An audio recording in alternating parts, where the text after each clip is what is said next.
Cumprimento os irmãos com a paz do Senhor Jesus.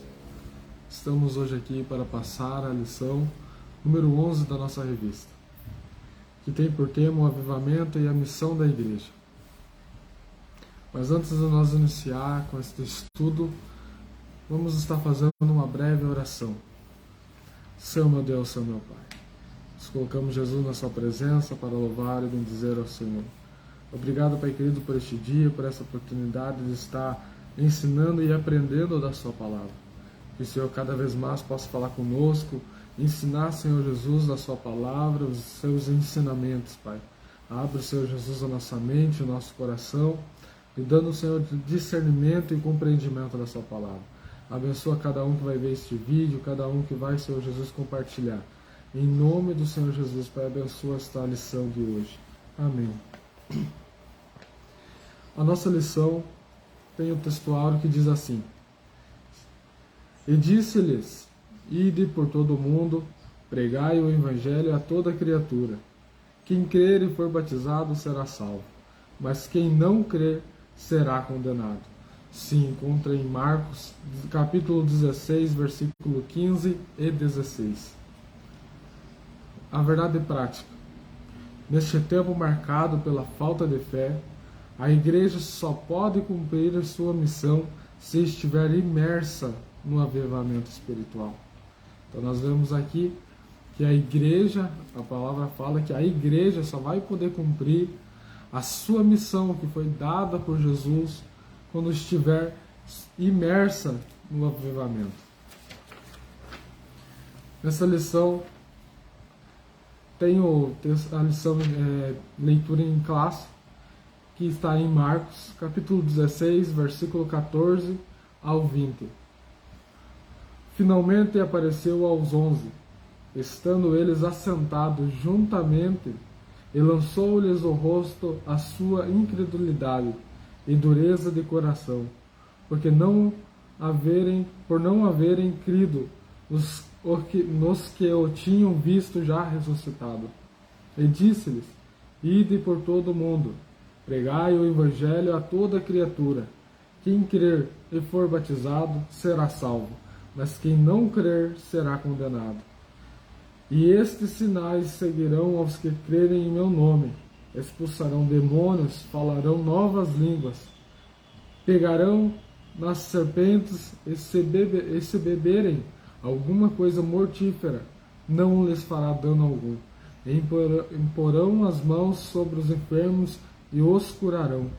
Ora, o Senhor, depois de lhes ter falado, foi recebido no céu e assentou-se à direita de Deus.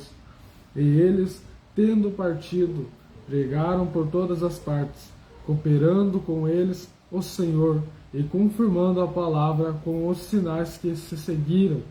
Amém. Nós vemos aqui, nesta leitura bíblica em classe, que relata que quando Jesus ele ressuscita e ele aparece para os seus discípulos, eles acabam não acreditando naquilo. E ainda ele diz assim, e deixa a missão, como nós vemos aqui na verdade prática, que a igreja só pode cumprir a missão se estiver imersa no avivamento espiritual. Aqui Jesus ele deixa esta missão para a igreja, assim como deixou para os discípulos naquele tempo. E no versículo 15 diz assim: Ide por todo o mundo, pregai o evangelho a toda criatura. E essa é a nossa missão para os dias de hoje. Pregar a palavra, pregar o evangelho para aquelas pessoas que ainda não conhecem o Senhor, não conhecem esta verdade ao qual nós seguimos. E aqui nós vemos mais à frente que o Senhor ele deixa por escrito os sinais que aparecerão, porque não é somente sobre a palavra, mas ele deixa ali os sinais para mostrar que é Ele agindo, é Ele operando junto conosco, nos dando a força, nos dando a sabedoria para pregar o Evangelho a toda criatura. No versículo 17, a palavra diz: E estes sinais seguirão aos que crerem. Em meu nome expulsarão demônios, falarão novas línguas. Nós vemos nos dias de hoje muitas pessoas sendo libertas de espíritos imundos, espíritos da morte, Nós vemos ali que pessoas são batizadas com o Espírito Santo, recebendo dons de línguas novas também começam a falar. Então, nós vemos, e como eu disse, esses sinais é a prova que o Senhor ele está conosco, Ele deixou o Consolador, o Espírito Santo, para nos guiar, nos ensinar e nos levar para pregar o Evangelho. Nós vemos que no versículo 20 está escrito que cooperando com eles o Senhor e confirmando a palavra com os sinais que se seguiam. Então, nos dias de hoje, nós vemos que esses sinais, eles se seguem quando nós levamos a palavra, nós levamos o Evangelho do Senhor. E nesta revista, neste momento, nós vamos estar estudando sobre o quanto o revestimento do poder divino do Espírito Santo foi propulsor de massiva salvação e evangelização pela igreja primitiva, igreja do primeiro século. Também nós vamos ver aqui o comprometimento com Cristo e a missão dada por Ele de fazer discípulos e também o fervor na busca pelo Consolador. Caminha junto ao fervor na busca pelas almas perdidas, pois esta é a maior missão da Igreja de Cristo, é nós buscar pelas almas perdidas neste mundo ou perdidas no pecado do mundo.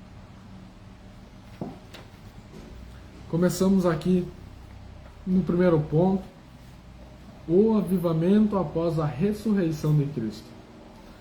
O primeiro ponto diz sobre os desânimos dos discípulos, porque assim como a palavra diz, depois que da ressurreição de Jesus, Jesus acaba se apresentando a eles triunfante, glorioso, mas os seus discípulos eles estavam desanimados, incrédulos, como se estivessem órfãos, como diz a palavra. E no livro de Marcos, capítulo 16, versículo 10 ao 13, os discípulos eles não acreditam no testemunho de Maria Madalena. Ali Maria Madalena ela conta aos seus discípulos aquele encontro que ela teve com Jesus, mas ela contando a eles ouvindo esse testemunho de Maria Madalena, que esteve lá no túmulo de Jesus, eles ainda não criam, não acreditavam naquilo que era verdade. Então, nós vemos que os discípulos eles estavam desanimados com aquilo, com a morte de Jesus, com a palavra, como eu acabei de falar. Eles estavam como se estivessem órfãos, eles estavam numa tristeza, eles estavam, vamos dizer assim, no luto ali de Jesus. O ponto 2 diz sobre a aparição de Jesus aos discípulos. E após haver ressuscitado ali, em meio, como eu disse, em clima de incredulidade que dominou ali os seus discípulos, aquela tristeza no seu coração, Jesus aparece aos 11 discípulos que estavam reunidos e com medo dos líderes judeus, como nós vemos ali em Atos, ali que eles se reúnem. E Jesus ele chega falando, como nós vemos em Lucas 24, paz seja convosco. E eles pensavam que via algum espírito, porque Jesus ele tinha sido morto, Jesus ele tinha sido crucificado e logo após levado ao seu túmulo. Mas nós vemos que eles mesmo vendo Jesus, eles não creram em Jesus. Não em Jesus, mas não creram que estavam vendo Jesus pelo fato do que aconteceu com Jesus. Lucas 26:41 ele descreve bem que mesmo assim eles não creram que era o Cristo ressuscitado. No pensamento deles, Jesus ele não havia ressuscitado, como eles não acreditaram ali no testemunho de Maria Madalena. Nós vemos aqui que o ponto 3, ele relata o avivamento após a ressurreição de Jesus. Nós vemos que depois da ressurreição de Jesus, ele deu aos discípulos um mandato ele deu uma grande comissão, que nós dizemos assim, para os seus discípulos, a qual nós lemos ali na leitura bíblica em classe. Jesus, ele diz assim: ide por todo o mundo, pregai o evangelho a toda criatura. Quem crer e for batizado será salvo, mas quem não crer será condenado. Marcos capítulo 16, versículo 15 e 16. Então nós vemos que Jesus, após ele ser ressuscitado, ele apresenta-se aos seus discípulos, como nós estamos acompanhando na palavra. E mesmo os discípulos não crendo que Jesus havia ressuscitado ali, estava ali com eles, como nós vemos que até na palavra, uma passagem muito conhecida da Bíblia, eles precisam olhar as mãos furadas de Jesus para acreditar. Então, em Marcos 16, versículo 17, Jesus ele promete os sinais, como nós comentamos aqui no início. Jesus ele autentica o seu ministério. Jesus ele afirma que ali, por ele, a obra dele está se encerrando, mas os seus discípulos, ele dá uma grande comissão a eles. Dá uma nova missão aos seus discípulos para que eles não ficassem parados. Porque Jesus foi se sentar ao lado do Senhor, de Deus, ao lado do trono do Pai. Mas deixou ali a missão para os seus discípulos, para que a obra do Senhor continuasse sem cessar. Para que, como nós falamos aqui, pudéssemos buscar as almas perdidas que vagam por aí sem conhecer o poder de Jesus, a libertação, a cura que Jesus possa dar para a sua alma. Nós vemos, então, que após esta ressurreição, os discípulos eles pregaram com mais unção, depois que reconheceram, depois que receberam esta missão de Jesus. Os seus discípulos eles pregaram com mais unção, expulsaram demônios e curaram enfermos. E isso aqui se apresenta sobre os sinais que Jesus comentou que ia deixar com eles. A libertação, como nós vemos aqui, que expulsarão demônios, falarão novas línguas. Nós vemos ali no livro de Atos, no capítulo 3, versículo 6 ao 10, que a palavra ela relata sobre um paralítico que estava à beira ali da porta, a qual era chamada Formosa. Nós vemos ali que os discípulos ali, eles não tendo um dinheiro para que pudesse dar para aquele paralítico, eles falam: levanta-te e anda, em nome de Jesus. Então nós vemos aqui que eles seguiam com a missão que Jesus tinha dado a eles, que era salvar as almas perdidas. Então, nós vemos também em Atos capítulo 5, versículo 15 e 16, sobre a fé. Nós vemos que Pedro, as pessoas viam que ele era um homem de Deus. Mas chegavam tanto como nessa passagem aqui em Atos 5, 15 e 16, as pessoas pegavam os enfermos, os acamados, e levavam à beira do caminho onde Pedro passaria, para que pelo menos a sombra de Pedro pudesse passar sobre eles. A quantidade, tanto de fé que aquele povo tinha, que se a sombra de Pedro passasse ali para poder tocar neles.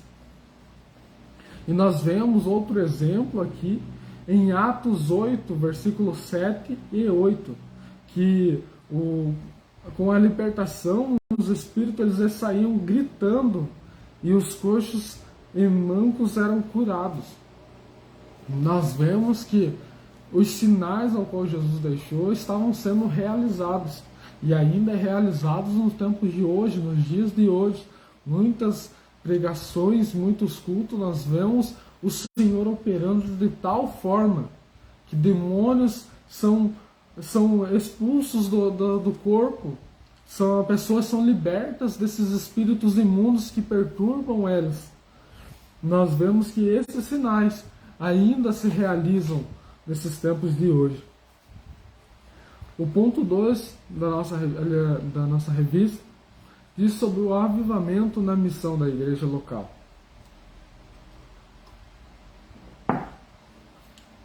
O avivamento nas missões locais. Nós vemos que o avivamento espiritual é a consequência do Pentecoste. Então nós vemos que ali os seus discípulos eles se avivaram, como nós vemos na passagem ali de Atos 2, que veio um som de um vento impetuoso, e ali foi distribuídas línguas, mas não eram línguas assim como nós conhecemos no tempo de hoje. Eram as línguas dadas por Deus. E nós vemos aqui que, como consequência do Pentecoste, produziu uma chama nos corações dos seguidores de Jesus. Ali, os seus discípulos, eles sentiram ali aquela chama, aquela ardência no seu coração de pregar o Evangelho. Então, mesmo que com perseguições, os apóstolos de Jesus, eles continuaram pregando ousadamente a palavra do Senhor, ou pregando ousadamente o Evangelho para toda criatura, como a missão que Jesus deixou. E nós vemos aqui que o Evangelho de Jesus Cristo, começando por Jerusalém, eles foram perseguidos, os discípulos eles foram presos por terem proclamado a doutrina de Cristo na Cidade Santa. Nós vemos também aqui que eles foram libertos pelo poder de Deus e continuaram a proclamar o Evangelho. Então não foi uma prisão, não foi uma cadeia que prenderam os discípulos de Jesus de pregar o Evangelho.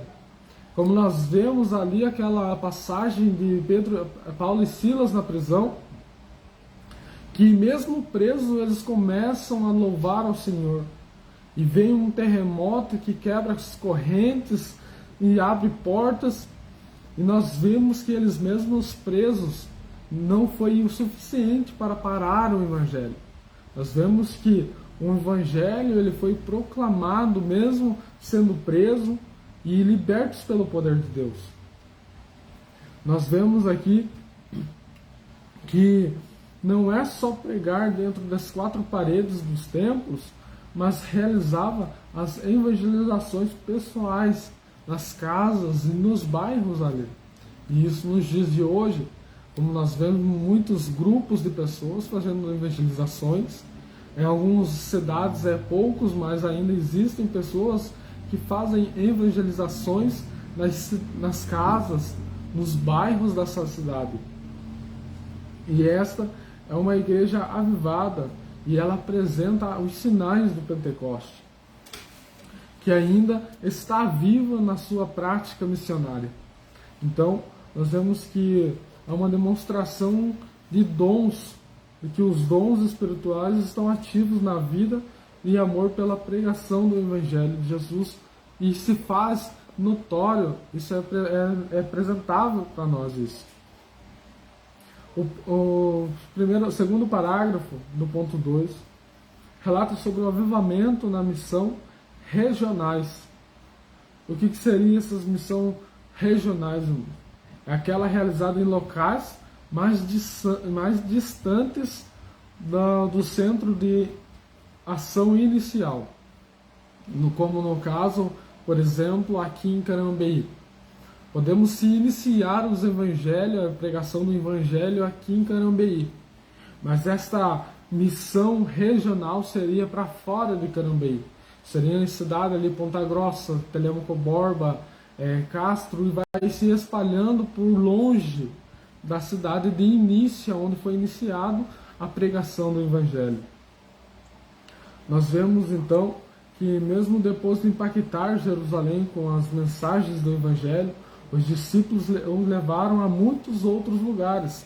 E exemplo desses lugares se encontra em Atos 8:1, capítulo 4, versículo 14, e Mateus capítulo 10, versículo 23. Ali vai mostrar que os seus discípulos, eles, depois de impactar e pregar o Evangelho em Jerusalém, eles acabam levando o Evangelho para outros lugares. O parágrafo 3 diz sobre as missões regionais e atualmente. E nos dias de hoje nós oramos a Deus para que desperte as igrejas locais, as igrejas nas cidades grandes, cidades pequenas, para que possam pregar, evangelizar, cumprir a grande comissão que o Senhor deixou. A grande missão é a igreja que Jesus deixou ali antes de subir ao trono do lado de Deus. E que isso ela possa ser, que seja necessário haver, para que a palavra do Senhor venha a ser entregue aos quatro cantos deste mundo, para que as cidades grandes, pequenas, de campos rurais, em todos os lugares deste mundo, a palavra do Senhor possa alcançar, porque a gente não pode ver. A gente às vezes vemos aqui ao redor, na nossa igreja, os familiares, os conhecidos, mas eu tenho certeza que alguém aqui de distante, alguém até mesmo próximo, mas que nós não temos essa intimidade espiritual, necessita de um avivamento espiritual. Necessita do Espírito Santo ali, da chama daquele ministério, de ele pregar o Evangelho, para que possa arder em seu coração novamente. O nosso ponto 3 só diz sobre o avivamento e as missões transculturais. O primeiro parágrafo diz sobre a primeira igreja missionária. A igreja em Etióquia já realizava as missões locais ou missões urbanas, e muitas pessoas aceitaram a Cristo como Salvador. Nós vemos aqui que na Antioquia, então, como nós acabamos de ler, ali começou a pregação do Evangelho, ela começou ali a sua missão, a igreja missionária.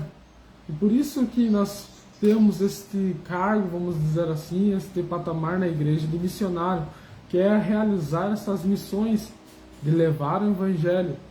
Claro que não somente esses chamados missionários têm esse poder, essa autorização de levar o Evangelho, mas como todos nós, muitas das vezes dentro das nossas escolas, dentro do trabalho, claro que nós também temos que saber tomar cuidado, que não é todos os lugares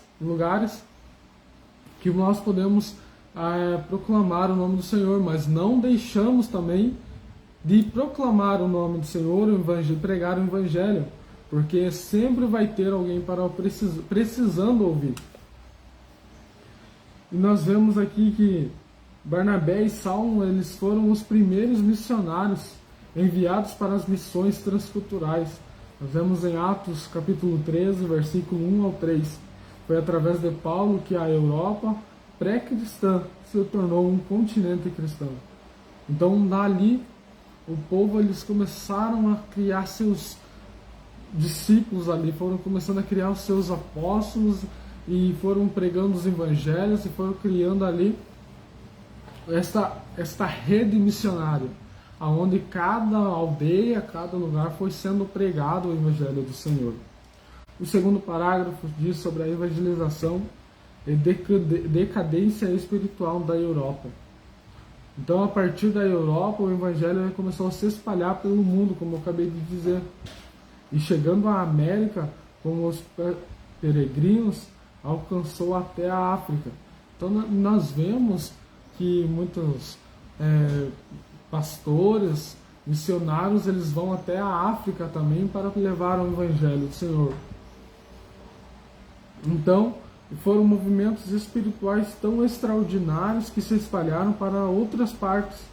Nós vemos que o Evangelho do Senhor, ele cresceu muito rápido e grande, para que exponencial, para que pudesse ser pregado a toda criatura, para que possa continuar sendo realizado esta missão que Jesus nos deixou, que é levar o Evangelho para toda criatura.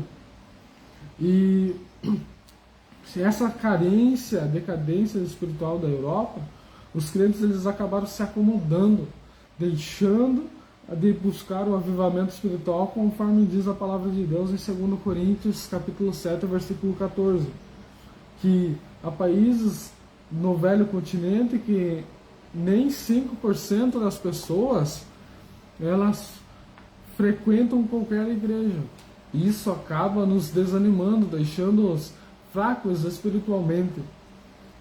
Como eu já conversei com muitos jovens, conhecidos, amigos meus, e sempre eles falavam assim: eu não preciso ir na igreja, a igreja sou eu. A igreja somos todos nós. E é o que eu falo para eles, a igreja somos nós somos o templo do Espírito Santo. E por isso que nós temos que sempre buscar ao Senhor, porque nós somos o templo dele. E o Senhor, ele busca um templo edificado, um templo limpo para que ele possa habitar. Mas também nós temos a igreja, que é o templo nosso físico, de prestar culto a Deus, que é o culto de agradecimento por todas as coisas que ele tem feito em nossa vida. Muitas das vezes nós recebemos livramentos, mas nós não temos ali, só contamos para as pessoas de perto. Mas nós temos que contar este testemunho para que outras pessoas vejam, e este é o local de culto, templo físico nosso, né, que é a igreja.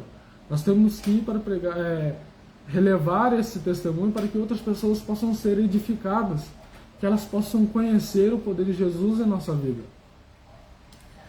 No terceiro parágrafo, diz sobre o clamor pelo avivamento espiritual.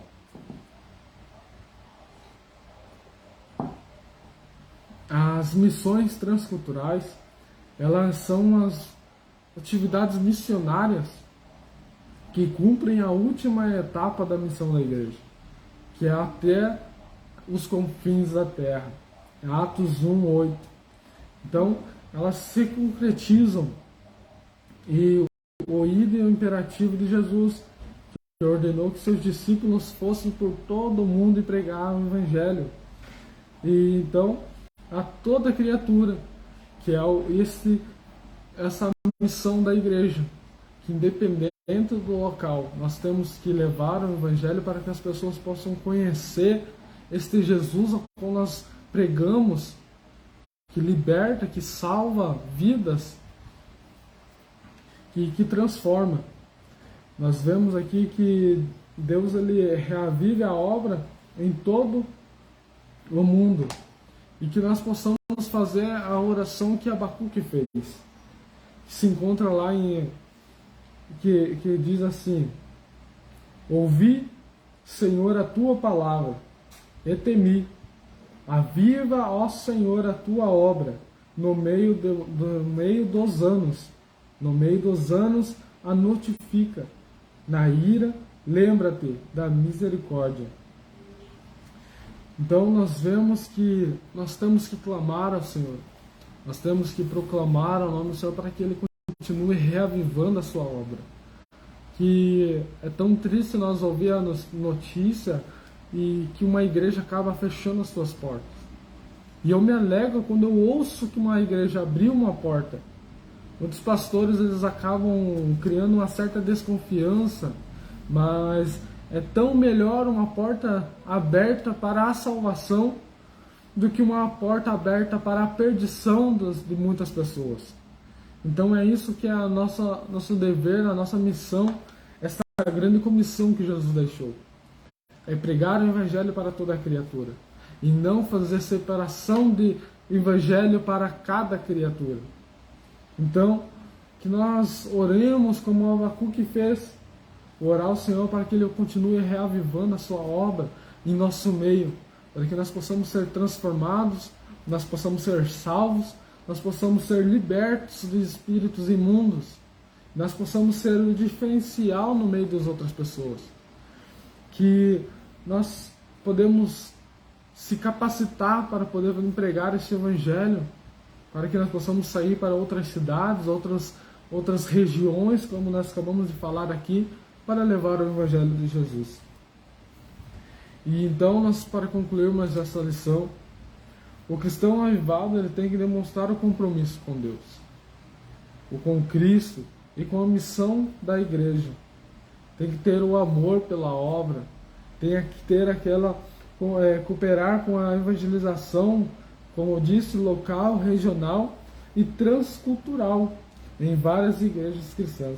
Mesmo no século da falta de fé, há demonstração de avivamento espiritual, com a manifestação dos dons do Espírito Santo e fervor na busca pelas almas perdidas.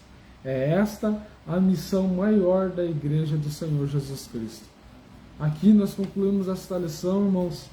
Eu agradeço cada um que assistiu esta gravação até o final, e que o Espírito Santo possa estar reavivando a sua fé, que a sua fé possa ser contínua, sem cessar, porque o Evangelho do Senhor, ele é muito... muitas pessoas são carentes do Evangelho do Senhor, e que o Espírito Santo, Deus, ele possa nos iluminar, nos capacitar para que possamos pregar o Evangelho de forma correta, um compromisso, para que outras pessoas possam se render aos pés de Jesus, não por força, mas sim pela palavra que liberta, que sara e que salva. Esta é a lição número 11, a qual nós acabamos de concluir. Eu agradeço a cada um que assistiu até o final. Deus abençoe.